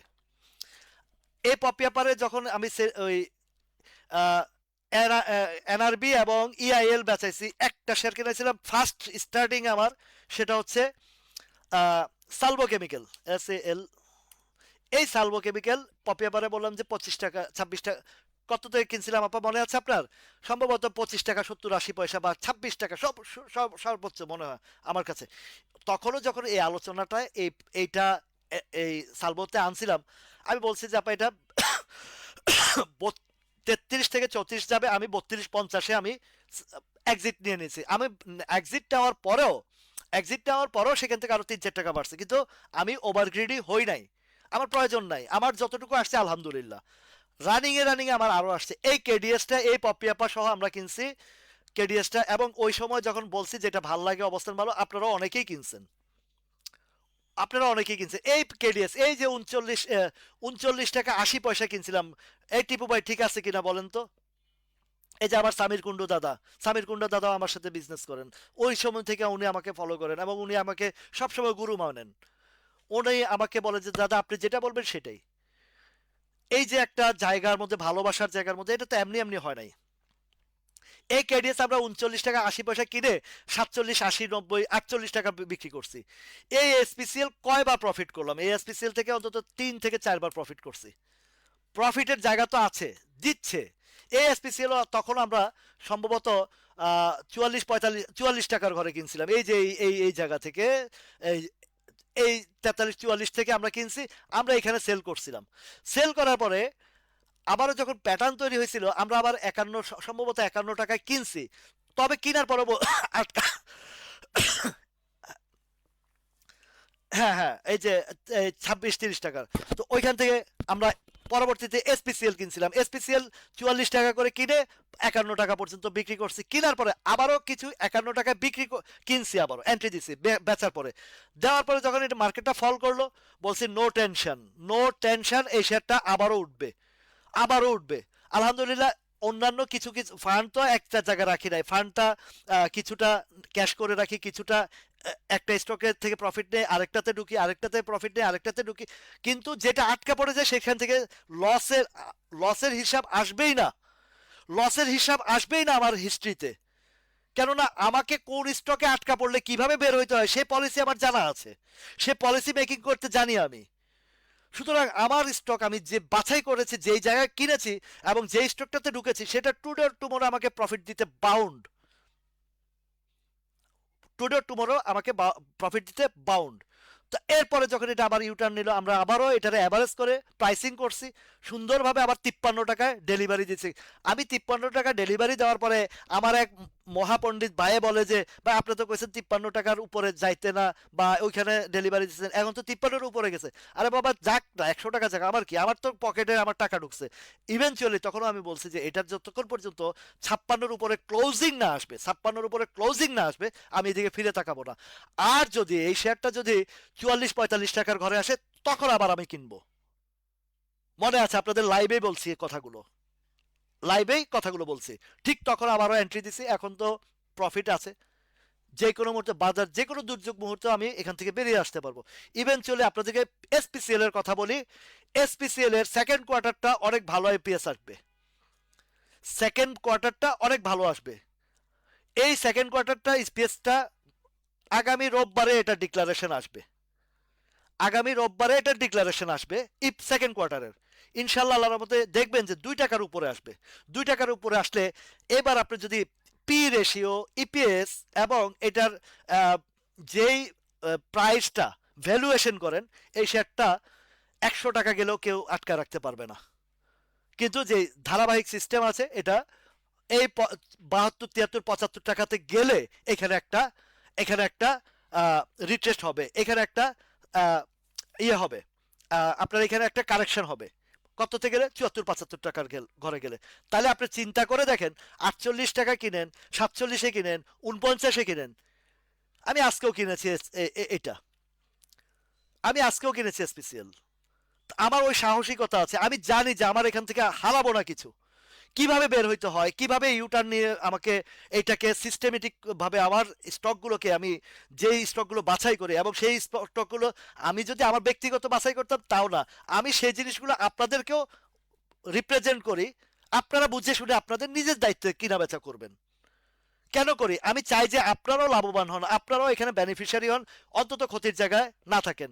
ওই যে কালকে এক স্টুপিড এসে বলে যে উনি ওনার শেয়ারের কথা বলে, উনি ওনার চ্যানেলের কথা বলে, কত বড় গবেট লোকটা। এরকম কিছু গবেট লোকটা এসে এই ধরনের উদ্ভট কথাবার্তা বলে। আমি আপনাকে যেটা বলছি সেটা তো প্রফিট দিচ্ছে, এমন তো না যে আমার শেয়ার আপনাকে প্রফিট দিচ্ছে না। তা আপনি যদি না বুঝেন, আপনি যদি না ধরতে পারেন, আমার কি গেছে ভাই? আমার তো বিনা ওই যে নিজের খেয়ে বনের মোষ তাড়ানো। ভাই আপনাদের উপকারের জন্যই তো আমি দাঁড়াইছি, আপনাদের বিপদ থেকে বাঁচানোর জন্যই তো দাঁড়াইছি। আমার কি স্বার্থ আছে? তারপরে এই যে আপনাদের যে আমার অফুরন্ত ভালোবাসা আপনাদের কাছ থেকে পাই, আপনাদের কাছ থেকে যে একটা বিশ্বাসযোগ্যতা অর্জন করছি, এটাই তো আমার জন্য এনাফ। আমার তো রুজি রুটির ব্যবস্থা আল্লাহ দিছে। এমন না যে আপনার কাছে হাত পেতে ভিক্ষা ভিক্ষা করে খাইতে হবে, এমন বিষয় তো না, তাই না? তো আমাকে তো, আমি তো আপনাদেরকে যে জিনিসটা আপনাদেরকে, আপনাদের পাশে দাঁড়াইছি মানবিক দৃষ্টিতে, যে বছরকে বছর আপনারা হাজার হাজার মানে কোটি কোটি টাকা, লাখ লাখ টাকা হারাইছেন। ওই যে আমার যেই হুমায়ুন চৌধুরী ভাই গানটা লিখেছেন, হুমায়ুন চৌধুরী ভাই শুনছেন তো গানটা? গানটার অর্থটা বোঝার চেষ্টা করছেন কেউ? কতটা মূল্যবান কথা বলছে। আমার তো কোনো দরকার ছিল, আমি আপনাদেরকে চেষ্টা করেছি, আপনাদেরকে পাশে দাঁড়াইছি। বলেন কে বলতে পারবেন যে আমার যে স্টকগুলো দেখাইছি এই পর্যন্ত কেউ লসে আছেন? কেউ তো লসে নাই। তাহলে এই যে ইউনুস ভাই, আপনি তো অধৈর্য হয়ে গেছেন। আপনি দেখবেন যে গভর্নমেন্ট চেঞ্জ হলে আপনার এই কনফিডেন্স সিমেন্টের যেই মার্কেট রোল, আপনি প্রিভিয়াস হিস্ট্রি খুঁজে দেখেন। এই কনফিডেন্স সিমেন্টের মার্কেট রোল সম্পর্কে যদি আপনার ধারণা থাকে, আপনার যদি এই এই কনফিডেন্স সিমেন্টের প্রিভিয়াস প্লে রোল, বাজারের প্লে রোল যদি ধারণা থাকে, তাহলে আপনি বুঝতে পারবেন। আমি এই জায়েদ আরিফ, আমি এতক্ষণ কি ওই সারা রাত্রে বইরা সোনাবানুর কিচ্ছা কইলাম, সকালবেলা কয় সোনাবানু হদ্দোলা নামায় ওলা, মানে পুরুষ না মহিলা। আমি বলছি যে বারাকা পাওয়ার, তালুর স্পিনিং, তারপরে ইসলামী ফাইন্যান্স, এই পেনিনসুলা, কেডিএস, এই তারপরে এসপিসিএল, এইগুলা নো টেনশন, এগুলা কিন্তু ভালোর দিকে যাবে। এগুলো ঊর্ধ্বমুখী শেয়ার। ইটিএল, আইবিপি, এগুলো ঊর্ধ্বমুখী শেয়ার। গভর্নমেন্ট চেঞ্জ হবে, আরো কিছু স্টক আছে, যেমন জিবিবি পাওয়ার, তারপরে পাওয়ার সেক্টরের যে কেপিসিএল, এগুলো কিন্তু এখান থেকে একটা সময় এসব প্রাইসে থাকবে না। ধৈর্য রাখেন। আমি আপনাদেরকে বিকন ফার্মার একটা গল্প বলেছিলাম। 15 সালে আমার ওরিয়ন ফার্মার একটা ডিভিডেন্ডের চেক ছিল। তখন তো চেক সিস্টেম, এখন তো অনলাইন সিস্টেম হয়ে গেছে, আর কোম্পানিতে যাওয়া লাগে না, টাকাটা ব্যাংকে চলে আসে। তখন আমি যখন এই চেক আনতে গেলাম, আমাকে, আমি ওই শেয়ার ডিভিশনের হেড যিনি, উনি আবার আমার এক পরিচিত ফ্রেন্ড, বললো যে আমার কথা বললেই হবে। তো আমি ওনার সাথে গিয়ে গল্প করলাম, বললাম যে ওনার নাম মিজান সাহেব। তো বললাম, মিজান ভাই কি কিনা যায়? তখন আমাকে বলল এই ওরিয়ন বিকন ফার্মাটার কথা বললো। তখন ছিল 14 টাকা 70-80 পয়সার ঘরে, বিইএসসি। তো আমাকে যখন বলল যে এই বিকন ফার্মাটা আইসিবির কাছে কিনা 70 টাকা করে, তখন চলে এই শেয়ারটা 14 টাকার ঘরে, 14 টাকার ঘরে। আজ থেকে আর কত বছর আগে, 10 বছর আগে, 11 বছর আগের কথা, গল্পটা বলতেছি, মানে 15 সালের নভেম্বরের কথাটা বলছি আপনাদেরকে, 15 সালের নভেম্বরের কথাটা, এই বিকন ফার্মার কথাটা বলছি। তো আমাকে বললো যে ভাই এটা, এই শেয়ারটা, এই দেখেন 16-17 সাল একই জায়গা ছিল, এক টানা 3টা বছর একই জায়গায়, 4টা বছর একই জায়গায় ছিল, 4টা বছর। এই শেয়ারটা আমি কি করলাম, আমাকে বললো যে এটা ডিভিডেন্ড দিবে, শুনছি 5%, এখন বোর্ড মিটিংয়ে আলোচনা হয়েছে। তো আমি উনি আমাকে বিকন ফার্মার গল্প শুনাইছে, আর আমি এসে গ্রাফটা দেখলাম। এই বিকন ফার্মা একসময় 9 টাকার ঘরও, এই জায়গা কোথায় ছিল দেখেন, এটা সর্বলোয়েস্ট প্রাইসটা দেখেন কোথায় ছিল, 11 টাকার ঘরে ছিল এইটা 11 টাকার ঘরে, ঠিক আছে। তো 11 টাকা থেকে যখন একটা পজিশনে আসছে, আমি একটা হিসাব করে দেখলাম যে যদি সে ডিভিডেন্ড নাও দেয়, 13 টাকা 80 পয়সার নিচে নামবে না। আমি কিনছি 14 টাকা 70 পয়সায় এই বিকন ফার্মাটা, 80,000 শেয়ার ছিল আমার তখন, এই 15 সালের ঘটনা বলি। তা এই 15 সালের নভেম্বরে আমি কেনার পরে শেয়ারটা নো ডিভিডেন্ড দিছে, 14 টাকা 70 থেকে 13 টাকা 80 পয়সা টাচ করেই আবার 14 টাকার ঘরে ঘোরাঘুরি করতেছে। তো এই 14 টাকার ঘরে বেশ কিছুদিন ঘোরাঘুরি করার পরে, ঠিক 16 সালের ফেব্রুয়ারি মাসে 6 তারিখে, আমার দেখেন, আমার সেই 16 সালের কত তারিখ সহ মনে আছে, আমার প্রত্যেকটা শেয়ার, যখন আমি যে শেয়ারগুলো কিনি, আমার ধৈর্য লেভেল তো আপনারা টেরি বুঝতেই পারবেন না। এমন না যে ধৈর্য যে আকাশে কিনা, মানে ডাম্পিং করা শেয়ারের কিনা আমি ধরা খাইছি আর ধৈর্য ধরছি, ওই ধৈর্যর কোনো ভ্যালু নাই। এখন কেউ যদি পিডিএল 20 টাকার আশা করে ধৈর্য ধরে থাকেন, এটা একটা পাগলের প্রলাপ, পাগলের প্রলাপ হবে। তাহলে আপনাকে কোন জিনিসে ধৈর্য ধরতে হবে সেটাও একটা বিষয় আছে। আমি 14 সালের ফেব্রুয়ারি মাসে, আমি যখন এটা 17, 18, 19 টাকার দিকে ঘোরাঘুরি করতেছে, তখন এই যে এই দিনটাতে, এই দেখেন, আমি ক্যালকুলেশন করে দেখলাম যে এটা 20 টাকা 10 পয়সা পর্যন্ত আমার ক্যালকুলেশনে ধরা পড়ছে, মানে এই যে, মানে টার্গেট সেলটা এটা যখন ধরা পড়ছে, আমি ঠিক ওই দিন ফেব্রুয়ারি মাসের 6 তারিখ বা 16 সাল, এই যে আপনাদেরকে একটু দেখাই তাহলে বুঝতে পারবেন, 15, 16, এই যে, এই দেখেন এই দিনটাতে, ফেব্রুয়ারি মাসের 16 সালের 14 তারিখে, 14ই ফেব্রুয়ারি, এই এটা 11 ফেব্রুয়ারির, এখানে গেল কই, এই দিনটাতে আমি তখন আমার হাউজের ট্রেডারকে ফোন করে, আমি তখন উত্তরবঙ্গে, ওই যে আজমুল্লাহ টিপু ভাই, আপনারা অনেকে নাম শুনছেন, যে ওই যে আমার খুব অন্তরের অন্তঃস্থলের মানুষ, ওনার সাথে আমি, প্রগতি লাইফের পিডি, প্রজেক্ট ডাইরেক্টর, ওনার সাথে আমি ট্যুরে গেছিলাম উত্তরবঙ্গের দিকে। তো ওই দিন ওনার এই গাড়িতে বসে আমি ট্রেডারকে ফোন করে বললাম যে 20 টাকায় সেল বসান ঠিক 10টার সময়। 20 টাকার সেল বসাইছে, ঠিক 10টার সময় ট্রেড শুরু হয়েছে, আমার শেয়ারটা চলে গেছে 20 টাকা 10 পয়সা ট্রেড করে, শেয়ারটা নামে গেছে। এই 17-18 টাকার ঘরে সেই 14 সাল, 16 সাল, 17 সাল, 18 সাল, 19 সাল, 16, 17, 18, 19 সাল ওই পর্যন্ত ছিল। এখন ওই যে নিউজটা আমাকে দিল যে আইসিবির কাছে কিনা আছে 70 টাকা, এটা 70 টাকা নিব, এই শেয়ারটারে ওইখান থেকে, এই 18 টাকা থেকে সেটা 90 টাকা নিল। কিন্তু আমি তো ওই যে 20 টাকা বেচলাম, আমার তো বাই ডাল চাল বাই সংসার চালাইতে হয়, আমি ওইটা থেকে আরেকটা গেলাম, আরেকটা থেকে আরেকটা গেলাম, প্রফিট নিলাম। বাইসু, এই যে ইয়াসির আরাফাত ভাই মনে আছে, যারা পিকনিকে গেছেন সবাই ওনাকে দেখছেন, সবাই ওনাকে চিনছেন। তো তো ওই টাইমে এই টিপু বাইসুর সাথে গেছি, ওই টাইমে আমি 20 টাকার ঘরে বিক্রি করে অন্যান্য দিকে গেছি, কিছুতে লাভ লাভ করছে, কিছুতে একটু, তখনকার বাজার খুব সেন্সিটিভ ছিল, এবং সবচেয়ে বড় ক্ষতি করছে বাজারে শিবলি রুবায়ত সাহেবে ফ্লোর প্রাইসটা দিয়া। বা এই ফ্লোর প্রাইসের কারণে 99% না, 100% লোকেই লুজার হয়েছেন, শুধুমাত্র এই ফ্লোর প্রাইস দেওয়ার কারণে।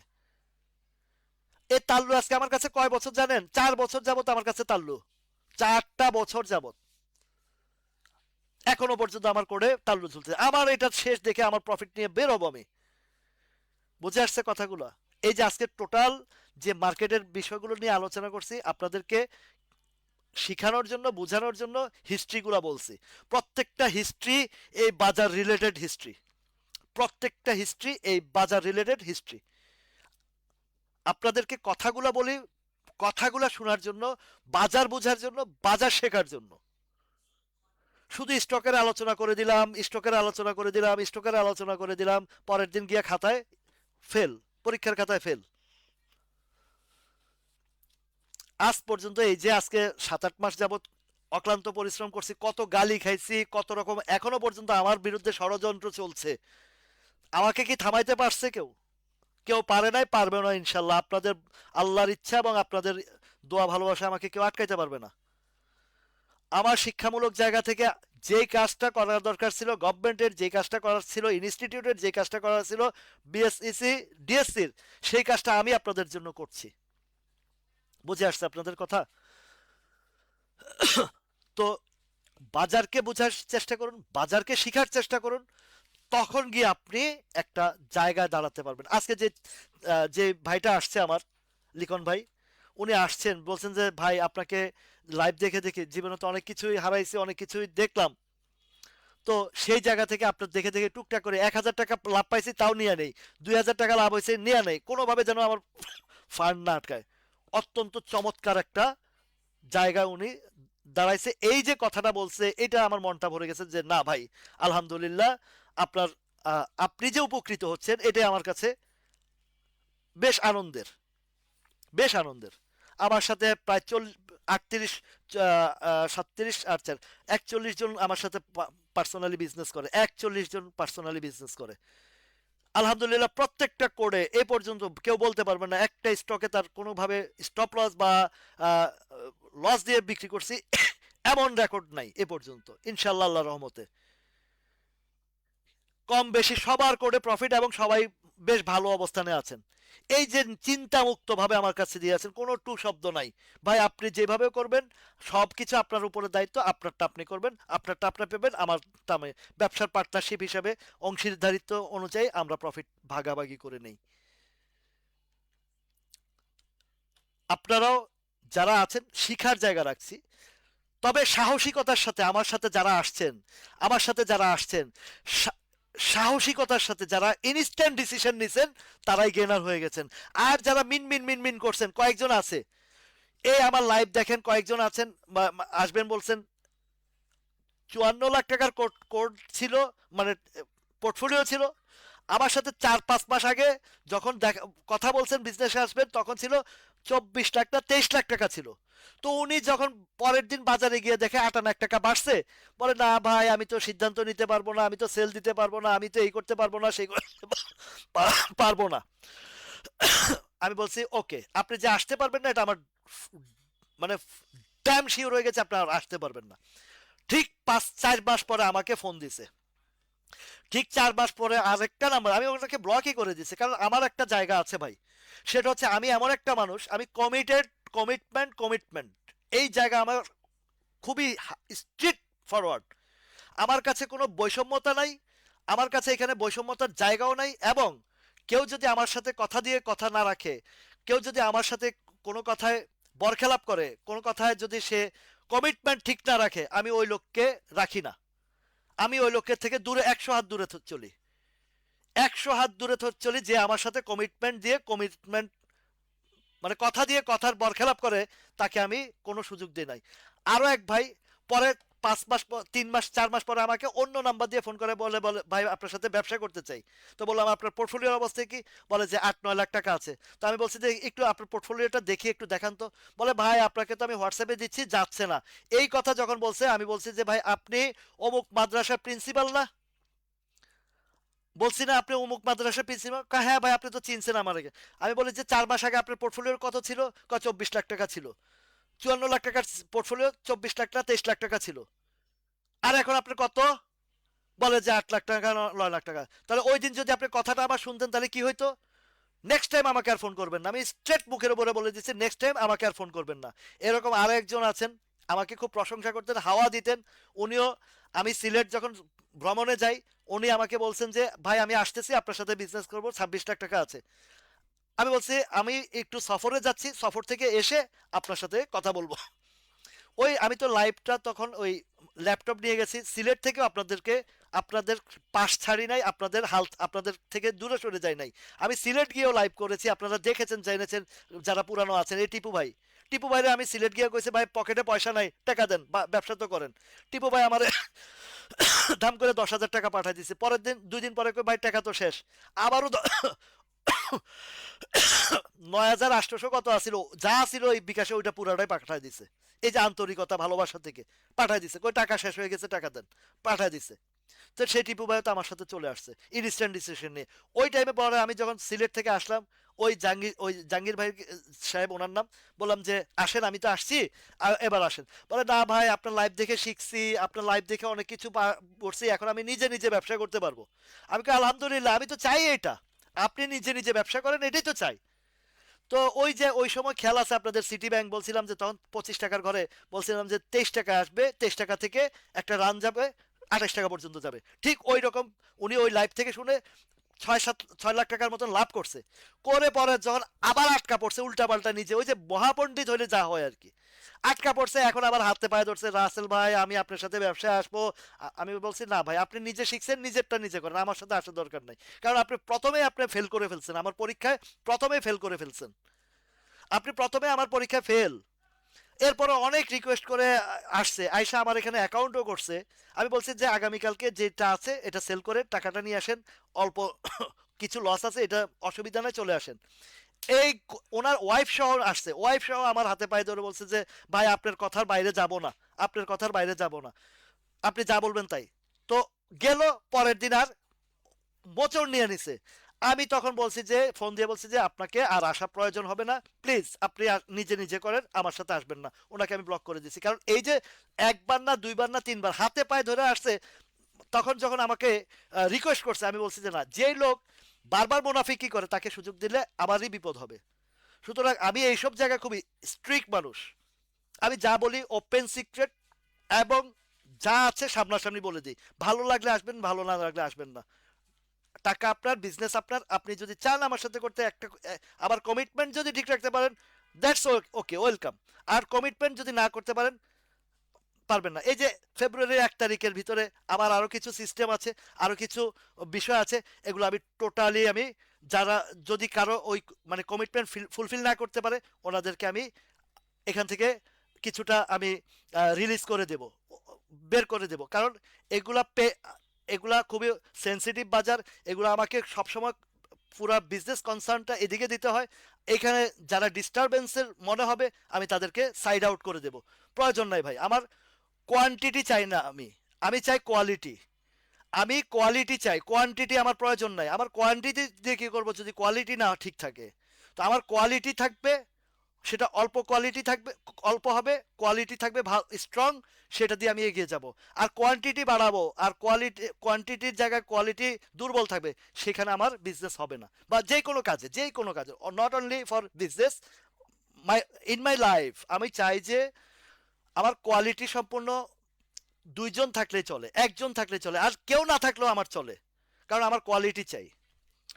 অনেক আলোচনা করলাম আজকে, লম্বা সময় একটু গল্প করছি, কারণ এই বাজারটা আপনাদেরকে বুঝতে হবে, বাজারটা আপনাদেরকে শিখতে হবে।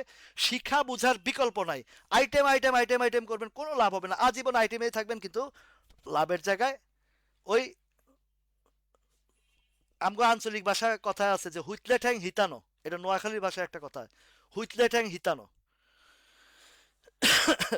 তো এই জায়গাতে আজকে খুব গুরুত্বপূর্ণ কথা বলছি। বাজারটার একটা ক্রুশিয়াল টাইম চলছে, কিছু ফান্ড আপনারা হাতে রাখবেন, কিছু ফান্ড আপনাদের সেফ জোনে রাখবেন। দুর্যোগ মুহূর্তে, দুর্বল মুহূর্তে বাজারের যে কোনো সময় আপনাদের প্রয়োজনে আসবে। ফুল ফান্ড বিনিয়োগ করে বাঁশ খাইবেন আর এরপরে গিটার বাজাইবেন, কোনো কাজ হবে না। অনেক আলোচনা করেছি, অনেক লম্বা সময় কথা বলেছি, কোনো স্টক নিয়ে আলোচনা আজকে খুবই কম করেছি, কেননা এই বিষয়গুলো আপনাদেরকে বুঝতে হবে, জানতে হবে, এবং না জানলে আপনারা এখানে বারবার হোঁচট খাবেন। আমি চাই না আপনারা কেউ হোঁচট খান, আমি চাই না আপনারা কেউ বিপদে পড়েন, কারণ আপনাদেরকে নিয়ে এই বাজারটা বছরকে বছর আপনারা এখানে আহ, লোকসান করেছেন, অনেক হেনস্থা হয়েছেন, পরিবার থেকেও বিচ্ছিন্ন হয়েছেন। আজ থেকে 4-5 মাস আগেও টাঙ্গাইলের এক ভাই আমাকে ফোন করে বলে, ভাই আমার 1.5 কোটি টাকা, 1,10,00,000 টাকার পোর্টফোলিও এই মার্জিন লোনে শেষ হয়ে গেছে। ধার দেনা কর্জ লোন টোন করে উনি এলাকায় থাকতে পারেন না, পালিয়ে পালিয়ে বেড়ান। রাতে 3টার সময় আমি ওনার মেসেজ দেখে ফোন করে বলছি, আমার নিজের চোখে পানি এসে গেছে ওনার দুঃখের কথা শুনে। আমাকে বলতেছে যে ভাই আমার নিজের সন্তানটাকে দেখতে পারতেছি না, আমি যাইতে পারতেছি না এলাকায়, মানুষের ভয়ে আমি পালায় পালায় বেড়াই। কতটা কষ্ট! তখন আমি তো ওনাকে 2টা স্ট্রোকের কথা বলেছিলাম। Choice up to you. আমি দুইটা, এই দুঃখ দুর্দশার থেকে আমি ওনাকে এই কথাটা বলছি যে আমার কথা যদি একটু উপকৃত হয়। 2টা স্ট্রোকের কথা বলছিলাম। 2টা স্ট্রোকের কথা বলে বলছি, এক পেনিনসুলা 12 টাকা 11 টাকার ঘরে ছিল। আরেকটা বলছিলাম আপ্তাবটো। তো আমি আপ্তাবটো পেনিনসুলার মধ্যে দুইটার মধ্যে পেনিনসুলাটা বেশি প্রেফার করেছিলাম, কিন্তু বাট দুর্ভাগ্যের বিষয় উনি সম্ভবত 34-35 টাকা করে আপ্তাবটোটা কিনছে। তারপরেও প্রফিট দিছে, 39 টাকা পর্যন্ত গেছে। তারপরে আর যোগাযোগ হয় নাই, তিনি কি কোথায় আছে কি আছে আমি ঠিক জানি না, আমাকে দেখছেন কিনা সেটাও জানি না। আর যোগাযোগ হয় নাই। আমি ওনাকে বলছিলাম যে পেনিনসুলাটা কিনে রাখেন।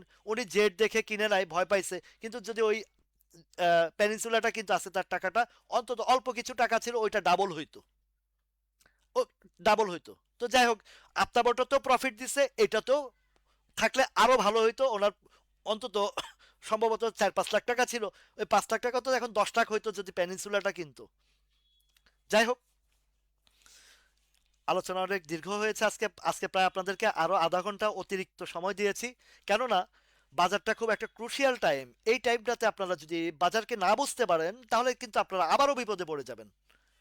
আর যে শেয়ারগুলোর কথা আমি সবসময় আলোচনার মধ্যে যেগুলো ভালো ভালো স্টক আনি এবং বটম সাইডে যেগুলো আছে সেই জায়গার মধ্যে যদি আপনারা থাকেন, আশা করছি বাজার দুর্যোগ সময় আপনারা কোনো হারানোর ভয় থাকবে না। হারানোর ভয় থাকবে না।